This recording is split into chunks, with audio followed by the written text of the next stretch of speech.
Hey guys, welcome to Nerdarchy for Nerds by Nerds. I'm Ted, hanging out with some of my esteemed colleagues. Dave. Ryan. Nate. And today we're going to talk about Dungeons & Dragons Monsters, the Bullywug. And we had a viewer request from Raymond Greg about a port city being stuck between two rival factions of Bullywugs. Right? I've been in love with Bullywugs ever since the 80s when they did the Dungeons & Dragons cartoon and they showed up and they harassed the kids. Love it first croak, as it were. It was. I don't even remember anything other than there were Bullywugs and it was so freaking cool. I don't know. I've always just kind of looked at them as just a lame monster. I've always That's just because kind your D&D monster palette is lame. Underfund.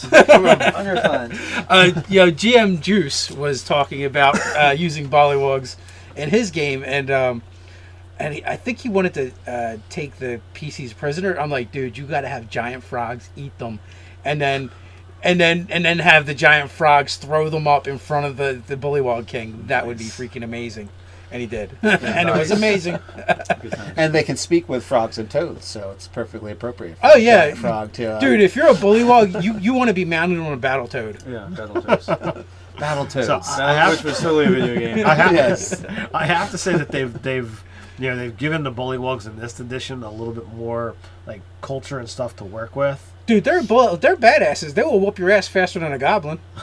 And they're definitely they got leap attacks. They're like kung fu ninja. And plus, they can the if you're in their turf, man, they can go amphibious on your ass, and you'll have no idea. They're like Navy SEAL ninjas. Yeah. And all of a sudden, they leap up from the without depths the stats or 30 training high. to back it up. Yeah. And they got frogs, they got toads, they got alligators and crocodigators. They got all kinds of crazy stuff going on. Yes, I would say for Raymond's answer, you have these two factions, port city, swamp area all around. So they've never been able to extract the Bullywugs out of this area. So they've always been an issue, and they always have like a large ranging kingdom on the other side of these Bullywugs. And they always harass them because Bullywugs. What do Bullywugs have to do to advance within their culture, Nate? Oh, to advance in their culture, they tend to have to either murder a rival secretly, because if you murder them and it's not secret, you usually get executed. So it's against the law to murder your rivals, but it's not openly. If you don't get caught, then it doesn't count. Right. So you can advance by getting rid of your competition, or you can give your boss. My favorite way, yeah, by bribing the king. Yeah, you bribe nice your higher ups. And you give them something, and they're like, "Oh yeah, you're cooler than you were before." All of a sudden. Yeah, well, here's the thing too about Bullywugs. They're swamp dwellers. Making your adventurers go into the swamp is amazing anyway. Aside from all the disgusting, icky things, like they're constantly going to be getting wet. They're constantly going to be have mud on them. They got mosquitoes. Of unusual size. You can always use a whole bunch of poisonous snakes with all these different kinds of poisons. So there's mosquitoes all over the place. I haven't even gotten into monsters yet. Yeah. You got mosquitoes. You're hot. It's gross. Diseases. It's an incubation place. Heavy armor is probably going to adversely affect you because it's hot and wet and just grody. Definitely quicksand and stuff like that. Or quicksand-like effects. You're going to constantly have, tripping over roots and stuff that you can't see. And then you start getting into nature without even being monsters. You do have like alligators and alligator snapping turtles and poisonous snakes, and I guess you could even do like other poisonous reptiles like frogs and stuff. And the Bullywugs are going to have the advantage that they can swim, and their kingdom area, their wherever their tribe or whatever their group is at, doesn't have to be accessible by land. No. And it could be even where it's just a giant mound that's hollowed out that you have to swim under to get into. Or like a subterranean cave complex. Some kind of cave complex that's partially submerged. So you might have difficulty just finding one of them, let alone actually getting rid of them. So and that's probably why they can't root them out. That's why these factions are still there. So there's going to be constant harassment by both factions trying to get whatever they can off of anyone that ventures too far from home. And and here's the thing: like, there's two reasons for those warring factions to try and raid and pillage the city and the towns, is because one, it'll help them raise their status in their own tribe. But two, then it could also help them get the advantage over the other faction, tribe. right. If And they then, find some good stuff. So right, and then you had off camera had talked about an interesting concept as well. Right, since you got the two factions there, and since they're kind of little sneaky, little, you know, like, or big sneaky, Backbiting, if you will. little jerks, that like if they think they could get further ahead in the other tribe, presenting stuff to their leader, and like, you know, can and I how get would to a higher frog-like position? creature get ahead of someone else in their society? By leapfrogging, of course. Right. So yeah, if they feel like they can move up like by 2 or 3 notches in the other society, so you might have this thing where like there's actually been interbreeding between the two, because some of them end up on this side of the tribal split, some of them end up on this other side of the tribal split. The dual agent who does that, but he's working both sides. Yeah, you can definitely see that. Yeah. And also too, I could definitely see them capturing children and females in their raids. So that's another reason why, it's probably really hard to distinguish one tribe from the other at this point. And maybe the ones that do end up being kings are actually the ones who you can tell, they're actually from this tribe originally. And one of the problems, and it's kind of a long-term problem that short-sighted bullywugs probably wouldn't even think about, is they're actually breeding their tribe out of existence. Right. Well, and also too, like, what if somebody has like a greater taste for vengeance to somebody in their tribe than even their allegiance to the tribe? Like, if they're embarrassed in some terrible way, that like they'll actually inform the town against the tribe, like, hey, because they know it'll take out the rival. Yeah. Hey, they're planning a raid. Yeah. So you put them in a bad position. Who's this? Anonymous croak. Anonymous croak. Yeah. Are you a bullywug? No. Croak. Hang up the phone, or put your cowl deeper. Yeah. Yes, your cowl. That's this Yeah. wide. I'm an ugly dwarf. Leave me alone. Yeah, man, fly his back. Yeah. Did you eat that fly? No. Or I mean, smack it away. Or I mean, because they are so backbiting, you could find some that are like so predisposed to like accumulating personal wealth and status that like they go outside of the tribal structure because they know it's so hard to get ahead there, and they might they're gonna do it from the city. They become like try to become a criminal lord or something like that. Like Bullywug crime lord. Yeah, like maybe Well, that would be fun. they start a Yeah. thieves guild. Like maybe there's one that started a thieves guild, and or like one that's got like he tries to be like the pompous like noble. Like, so you have like a sort of little Toad Hollow, like, Mr. Toad type of thing. Like, you have one that's like a bullywug like bard or something. He tries to act like humans. Yeah. Like him, like he's like, I'm going to do this legitimately-ish. Legitimately, Yeah. So there's just some potential spins on that and ideas for humorous Yeah, definitely role playing encounters with the Mr. Toad. Yeah. Yeah. Well, not only that too, like you could definitely build adventures around or adventure encounters around the fact of having to like go before the Bullywug King and maybe ask his permission to go through his swamp, because groveling, like you have to role play like out like dealing with this guy because the numbers are so out of your favor. or maybe they have knowledge that you need, and because it's intimate to the swamp, you're not going to get the information any other way but by dealing with them. Yeah, I was also thinking too, like estates that are in ruin, like noble estates because it's in the swamp. Maybe like like Castle Anthrax or whatever, that swamp was something that was sunk into the swamp. Like you have noble estates that like where they built the grounds wasn't all that great, and like some bullywugs like factions took over. And like they're really doing like the pompous noble thing like to the nines in there. They're trying to simulate pseudo-human civilization. Heck, they live in a castle. Yeah. Then I mean, I kind of feel like if we're going to talk about bullywugs, and of course, they got giant frogs and toads, which is awesome because I think the battle toad is hilarious. Anyway, it's quite riveting. Yeah. If you will. Yeah. Well, but it does offer some really interesting combat challenges as well. They're battlefield controllers. A toad or a frog with the tongue grab is a factor. Absolutely. Oh, and you absolutely have room for like bullywug druids because they're naturally biased towards neutral evil. Well, actually, did they get rid of the alignment thing for druids too?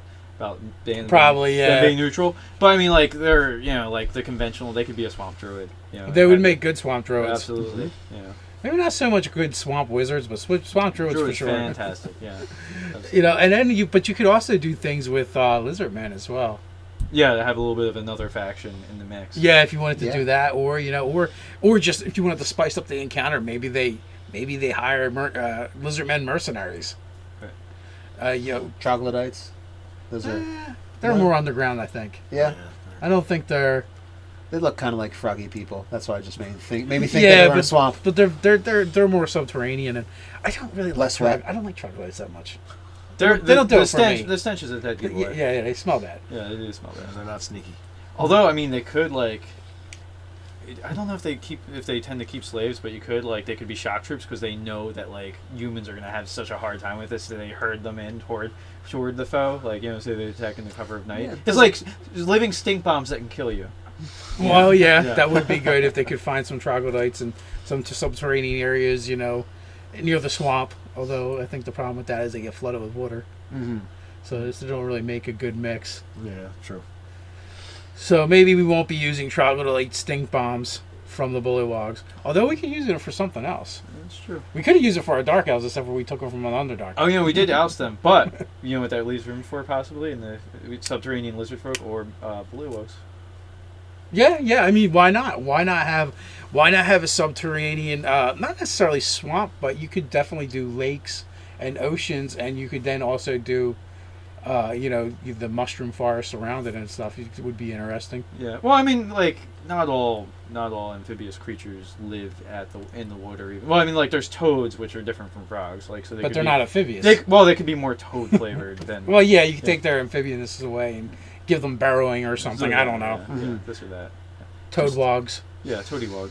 Toadywogs. I don't know. So you could Bully have, toads. Yeah. I like bully toads. Yeah. Bully toads. Yeah, but and you could have those be like more pale because they're subterranean. Underground. Bully toads. Yeah, Oh, they look like toads in color, and they are more pale. They're gray. yeah. That'd be it. There's also the albino like Yeah, I was going to thing. think if we go more that direction. Yeah. So We don't have the guy could use Bullywugs as well as this other variant species that might be less amphibious but are still kind of frog toad-like. Yeah. If that makes sense. Toad. Well, well, that would be switching to either a third faction or a fourth faction. Ooh, hey, but by the time we're done with this video, there's no way this town should still be standing. Covered in bullywugs. It's covered in We must have the best walls ever. Three different varieties of Bullywug plus the lizard folk, and those walls aren't even going to help when our forest tree frog Bullywugs can just walk right up the walls. Well, I mean, but the fact that like they have the problem with most unintelligent, evil humanoids is that they're so backbiting to themselves It's that they control their own population because they can never breed en masse because they're always taking one It's like another out. why goblins don't take over the world. Well, Kind of they thing. do breed en masse, but They eat some of their young. they control the population at the same time. Well, and also too, like sometimes the best and the brightest Bullywug could be taken out by a scheme. Like so it's like, oh well, this guy managed to get the better of this other guy, but he's not anywhere near as competent. Yeah. So it's just dumb luck if somebody's always out to get you. So there's always that. So okay, so I think we've thoroughly covered Raymond's angle of how to use Bullywugs. But what about in our own games? What about how do we spin a Bullywug? Again, we talked about the Bullywug infiltrating, wanting to live like humans, and start a thieves guild. For starters, there's an article that Nigel did that actually had Bullywugs for a PC. Yeah, he did. So you can totally say, like, what? Battletoads. Go ahead and try and run it in your game. But we could totally carve out an area that they're staking their claim. I actually like the idea of some noble who built a castle on the swamp, and that wasn't such a good idea. It sunk. Yeah. A noble that was dumber than the Bullywugs. Yeah.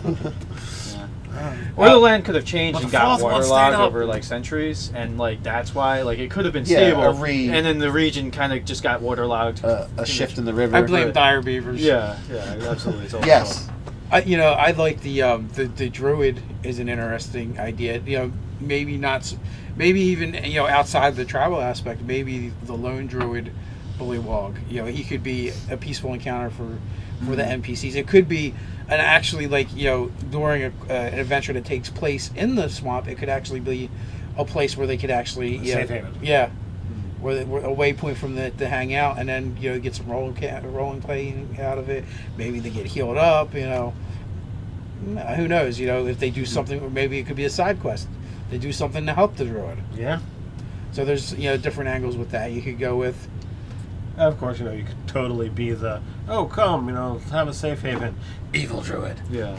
Well, you could do that as well. Oh, you could have you get the role playing, you get the this is and the that's is, and then slay. You could have this vast thing of sort of uber lily pads that they live on, like a rustic city on or a city on stilts. You could do too. I mean, or a town, more of a town. Yeah. A town on stilts or a town of these lily pad formations. Maybe they have these crude structures that are built, maybe mud huts. So basically they would be like the redwoods of lily pads because very sturdy, very strong. So yeah, you could have or in a campaign where you wanted to keep kind of escalating the threat. If like Raymond has a port city near a swamp, Bullywug pirates. You could do Bullywug pirates, but I was thinking, yeah. the first or the early levels they have to deal with Bullywugs, and then you could escalate it up to lizard men. Yeah. And then you could just keep going. All right, dude. But I'm just seeing this in my head. You could either do the sort of the river skiff people, or they actually get a hold of a ship and they start raiding because they're amphibious, so they don't really care about being in the water. But it could be they could do the thing where it's the ship that's just floating out to sea, and people they put the distress flag up. People come and then they just descend on them because they're all actually in the water and they go running up the sides. Then they bullywug them. Yeah, or they just they capture bullywug. Or exactly. Or they capture boats and they just ram them into the port and then just erupt into the city and start raiding hardcore. Actually, that would be a good tactic. Yeah, coastal cities they run the ship basically aground as hard as they can. Maybe they capture slaves and they're paddling as hard, make them paddle as hard as they possibly can, even to exhaustion and death, to just ram the ship as hard as they can into the main port and then just start pouring out. So it's almost like the undead in the Pirates of the Caribbean movie, the first one, when they're that level of pandemonium. Mm-hmm. So I thought that was pretty cool. And then I also had the idea for my other campaign world of swamp dwelling gnomes, bayou gnomes basically. Yeah. Gnome barbarians, and they're often coming into conflict with the bullywugs, and they don't really see much difference between eating a frog and eating a bullywug, frog legs. So we have evil gnome swamp barbarians. Right. Well, they're neutral. No, they're evil. Anything that eats another sentient race is evil. They're like. Wait a minute. No, they're evil. They're absolutely evil. They're like frog. This thing's a big frog that talks. It says, "No, don't eat me." It's like a talking cow. Anything that can ask you not to eat you in your language. We had this conversation in the game the other day. Yeah. Talking cows, I would totally make hamburger. Yeah. Right. They're chaotic neutral is what I was going with for that. Just all right.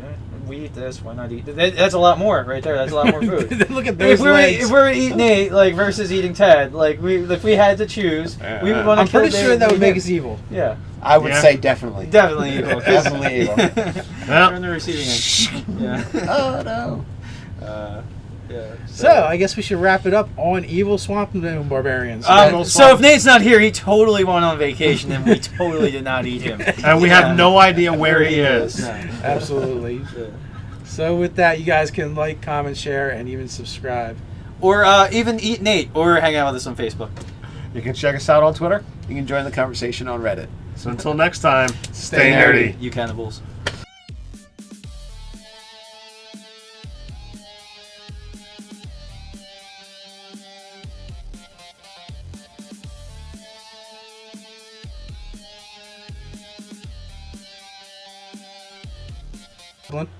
And they're definitely they got leap attacks. They're like kung fu ninja. And plus, they can the swamp. if you're in their turf, man, they can go amphibious on your ass, and you'll have no idea. They're So they're like Navy SEAL ninjas. Yeah. And all of a sudden, they leap up from the Without the depths, 30 stats or stories training high. to back it up. Yeah. And they got frogs, they got toads, they got alligators, and crocodigators. They got all kinds of crazy stuff going on. Yes, I would say for a Raymond's answer, you have these two factions, port city, swamp area all around. So they've never been able to extract the Bullywugs out of this area. So they've always been an issue.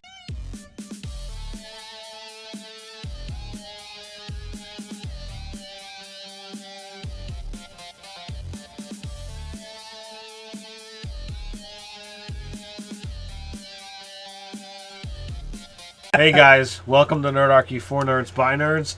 I'm Ted, hanging out with some of my esteemed colleagues. Dave. Ryan. Nate. And today we're going to talk about Dungeons & Dragons Monsters, the Bullywug. And we had a viewer request from Raymond Greg about a port city being stuck between.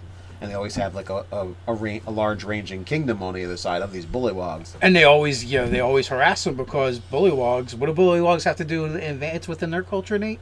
Oh, to advance in their culture, they tend to have to either murder a rival secretly, because if you murder them and it's not secret, you usually get executed. So it's against the law to murder your rivals, but it's not openly. If you don't get caught, then it doesn't count. Right.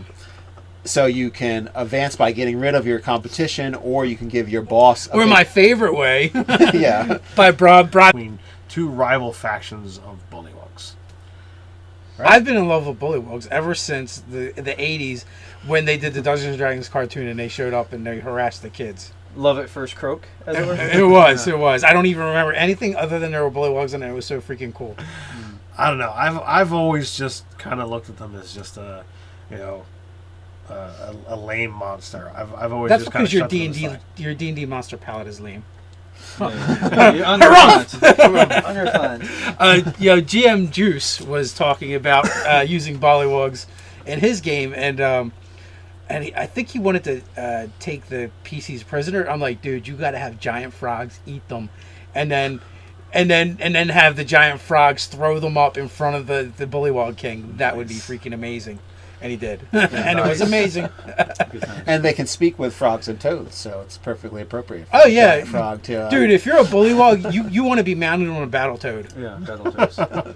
Battletoads. So Which was totally a video game. I have to say that they've given the Bullywugs in this edition a little bit more like culture and stuff to work with. Dude, they're badasses. They will whoop your ass faster than a goblin.